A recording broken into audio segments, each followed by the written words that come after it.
Hey everyone, and welcome. Have you ever seen a formula like this one and just felt your eyes glaze over? Well, today we're going to change that. We're going to take this scary-looking jumble of symbols and turn it into an incredibly powerful tool you can actually use to make sense of the world. We're talking about confidence intervals, and I promise you, by the end of this, you'll have a universal blueprint to tackle just about any of them. So let's just jump right in with a question that honestly sounds kind of impossible, right? How in the world can a news outlet poll just 1,000 people and then turn around and predict with any real confidence how millions of people are going to vote? I mean, it seems like magic, but it's not. It's just really, really elegant statistics. And the answer is hiding inside that very formula we just looked at. You see, the real secret here isn't about finding one single, perfect, magical number. It's about something much smarter.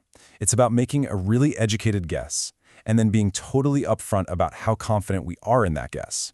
It's all about quantifying our own uncertainty. And that, my friends, is a superpower. Okay, let's actually break down the anatomy here. Every single confidence interval is built the exact same way. You start with what's called a point estimate. That's just your best guess, plain and simple. Think of it as the average you got from your sample. Then you add and subtract some wiggle room, which we call the margin of error.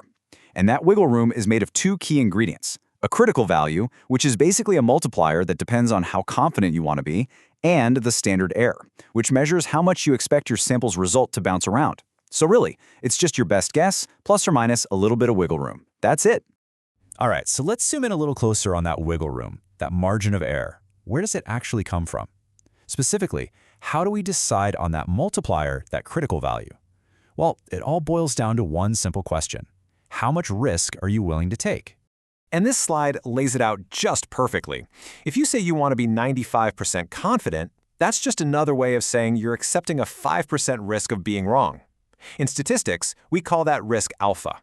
And because our final answer is a range with a low end and a high end, we have to split that risk between the two tails of the curve, which you can see here in red. So that's a 2.5% risk of being too low and a 2.5% risk of being too high. That alpha value is the key. Which brings us right here to this table. For that 95% confidence level, with our 5% risk split in two, the right critical value, or z-score, is 1.96. That's our multiplier. But notice what happens when we want to be more certain.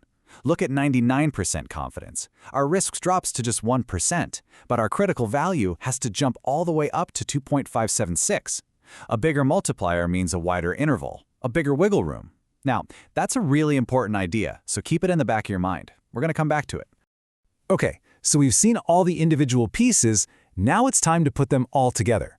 And I want you to forget about trying to memorize a dozen different formulas for a dozen different situations. I'm going to give you one single, universal blueprint, a step-by-step process that works for almost any confidence interval problem you are ever going to run into. Now, before we start building, we need to make sure we have the right tools for the job. Think of this decision matrix as your first stop. You just ask two really simple questions. First, look at the top. Are you trying to estimate a mean, like an average, or are you trying to estimate a proportion? Let's say it's a mean. Okay, you follow that path down and ask the second question. Do you know the population standard deviation, that little symbol sigma? Your answers to those two questions will point you to the exact formula you need. It's a foolproof roadmap. And here it is, the main event, the universal 8-step blueprint. Let's do a quick flyby. 1. You state what you're trying to find, your confidence level, and you check your conditions. 2. You find your point estimate, your best guess. Then you calculate the standard error, find your critical value from the table, and multiply those last two together to get your margin of error. And finally, you build your interval and state your conclusion. It might seem like a lot of steps, but trust me, it's the exact same logical flow every single time. Let's see it in action. All right, enough theory. The absolute best way to understand this blueprint is to actually use it. So we're going to walk through three completely different examples, step by step. Okay, let's apply the blueprint. We're trying to estimate the average GPA for all students, and in this case, we happen to know the population standard deviation. Our best guess, the point estimate from our sample, is 3.15.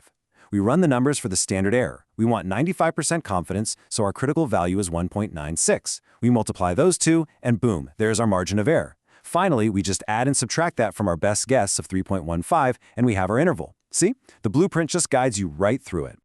Okay, next up, light bulbs. Now, the key difference here, the thing to watch for, is that the population standard deviation is unknown. When that happens, our decision matrix tells us we need a slightly different tool. You see, since we have to estimate the standard deviation from our sample, that adds a little bit more uncertainty into the mix, and the t-distribution is designed to handle that extra uncertainty perfectly. All this really means is that in step 6, we grab our critical value from a t-table, not a z-table. Everything else? Exactly the same. The blueprint just adapts, it's flawless. All right, one last time. Let's look at a proportion, estimating the share of voters who support some candidate.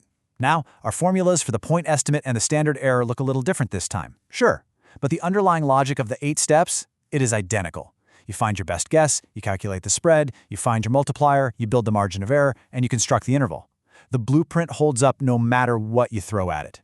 So we have officially mastered the how. You now have a rock-solid, reliable system for building any confidence interval you want. But now we get to the really interesting part, the why.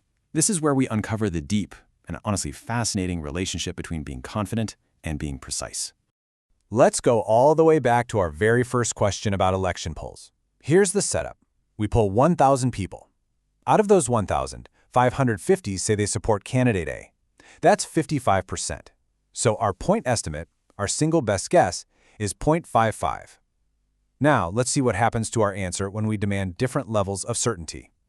First, let's just aim for 90% confidence. For that, our critical value is 1.645. This gives us a margin of error of about 2.6%. That results in a pretty tight, pretty precise interval. We're 90% sure that the candidate's true support among all voters is somewhere between 52.4% and 57.6%. But is 90% really good enough when you're trying to call an election? I mean, you're still accepting a 1 in 10 chance of being completely wrong. Probably not good enough. So, what happens if we demand to be more certain? What's the price we have to pay for that extra confidence? Let's crank that confidence dial all the way up to 99%. Well, look what happens. Our critical value has to jump from 1.645 up to 2.580. Our margin of error expands to about 4.1%. And the result? Our interval is now much, much wider. It goes all the way from about 51% to 59%. We are definitely more confident, but our estimate is a whole lot less precise.